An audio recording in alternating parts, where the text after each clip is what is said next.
What's up, everyone? Today we're talking about the movie Good Boy. I just watched that last night. Actually, I thought it was I thought it was pretty good. I thought it was interesting. Like before I watched it, I just thought it was interesting that it was like a horror movie that followed a dog. So that's all I really knew going into it, and it's pretty cool. I enjoyed it.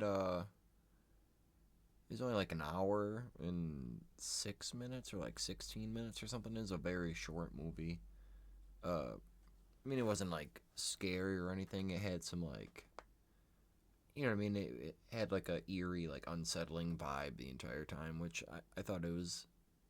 I don't know. I liked it. Like it.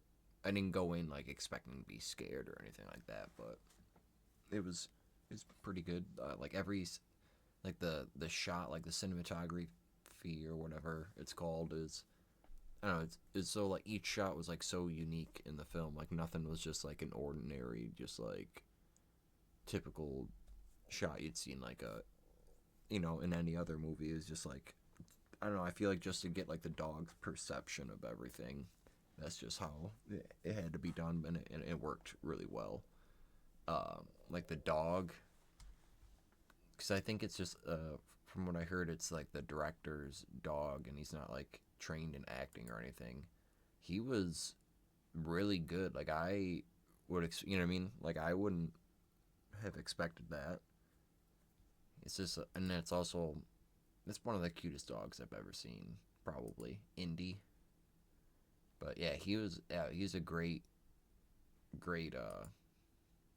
lead role if I've ever seen one. But like the whole cast was pretty good. I mean, like for what they had to do, they did it. Like they did a decent job. Like good. I think there's only like three besides Indy the dog. There's the neighbor, the owner, his sister, and their grandfather. That's like the only people in the cast. Uh, the story's kind of sad. Like his owner has I'm guessing it's like lung cancer or something, and he's like coughing up blood, and he's like really sick, and he moves out to his grandfather's. Well, I think it's just like their family house or cabin or whatever in the woods, because there's like a grave. I know, like this scene, there's like a grave site, and he tells Indy that most of his family's buried there. So I thought that was interesting. But yeah, he goes there to kind of just I don't know. I feel like to get probably just like get away from everything, and like it's like the place is haunted, but at the same time, it kind of in my mind as I was watching it, it felt like it was just like slowly like death like creeping up onto him. You know what I mean? And like he like Indy being like a good dog, like a good pet, it's like trying to save him. But it's also I don't know. It could have also been like I don't know. It's weird because his grandfather seemed to be like dying from the same thing. So it's like maybe he just like ran in the family, or like maybe he's like tied to the place. I don't like. I'm not quite sure. I'd have to like maybe like rewatch it. Which I mean, I could definitely see myself rewatching this movie, but it's just I thought it was very interesting. A lot of like eerie scenes. Like this one was pretty creepy. Like this black figure that's been like kind of following them since the beginning. Since I think like it's like the second scene where he's like trying to unlock the gate and it's like it's raining and Indy's in the car and he keeps like looking back through the rear wind yeah like rear view like window or whatever uh, then like the figure's like approaching and then like you see him like once in a while like a shadowy figure in the background, but this one is like uh you see that and he's like it's slowly approaching and then it cuts over to I believe his name's Todd, and then he's doing whatever he's doing in the cemetery, just kind of like looking at graves, I think, and then it cuts back, and the neighbor is standing behind Indy, like approaching him, but it just looks, you know what I mean? Like you don't know if it's like a ghost or just like an entity or something. But I thought that was a pretty good scene, and like I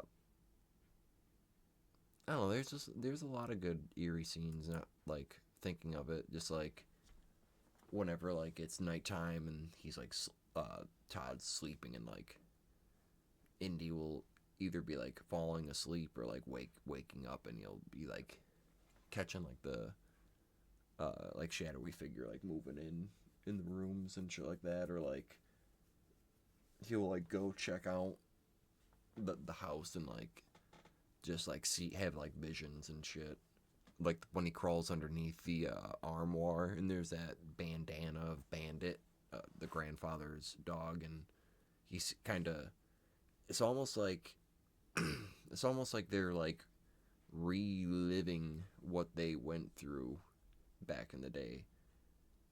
Uh, like they're tied to each role. It seemed like when I watched it.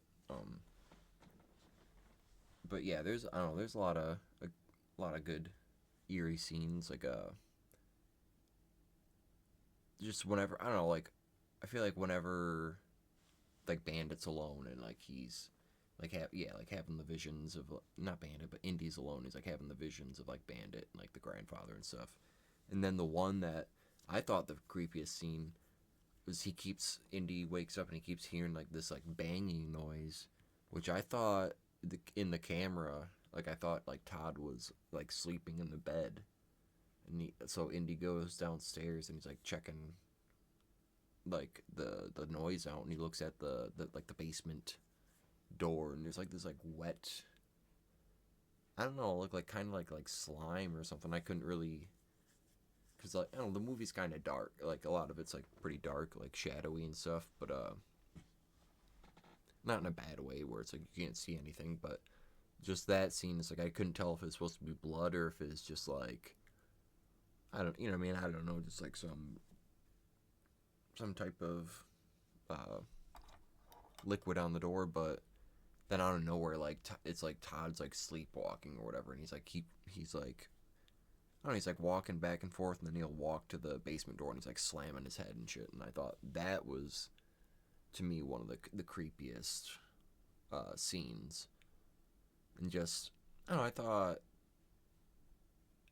I don't know, like for not like it's not like it's like a lot of like jump scares or like they're trying to have, and no, there's like not like any like fucking disfigured or like creepy looking monster. It's just, you know, like a shadowy figure.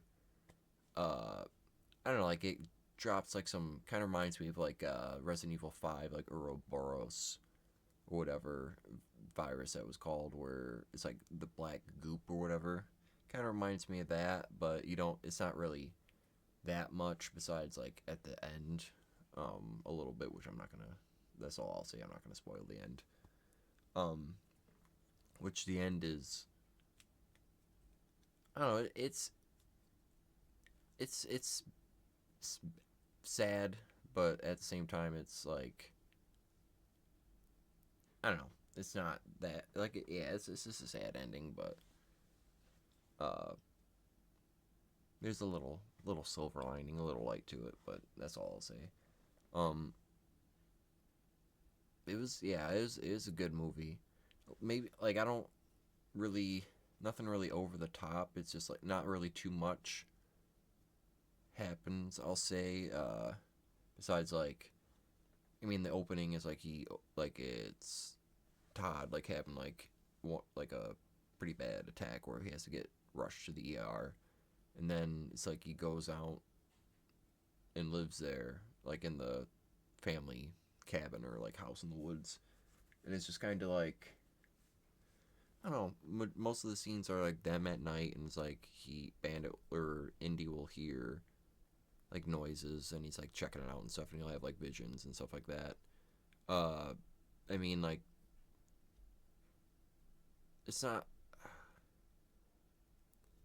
yeah, like I mean, it's not like it's like it's not boring or anything. It's just like not like how typical horror movies are nowadays, where it's like the gore is like you know it's like they're pretty much trying to be like, oh, more gore, more like killing, or just like over the top like monster, like fucking slasher icon type uh villain, in the movie. Whereas this is just like, I don't know, kind of reminded me of like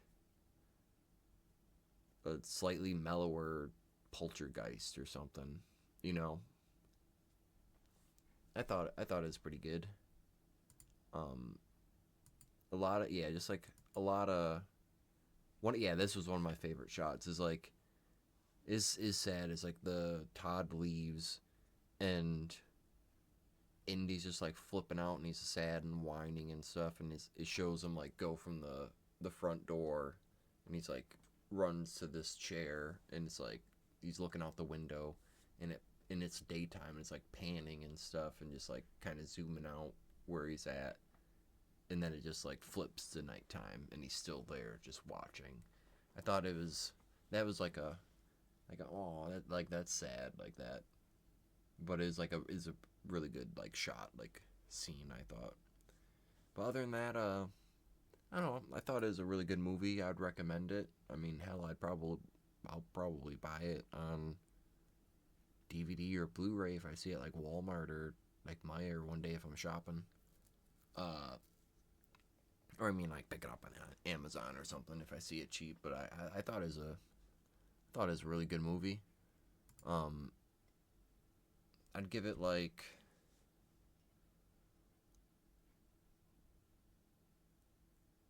huh? I'd give it like a solid 8.25 or something like that. Is pretty good, pretty solid. I mean, it's like maybe like one little like too over top scene, like him like busting through the glass, and then one scene where it's like he jumps from the roof.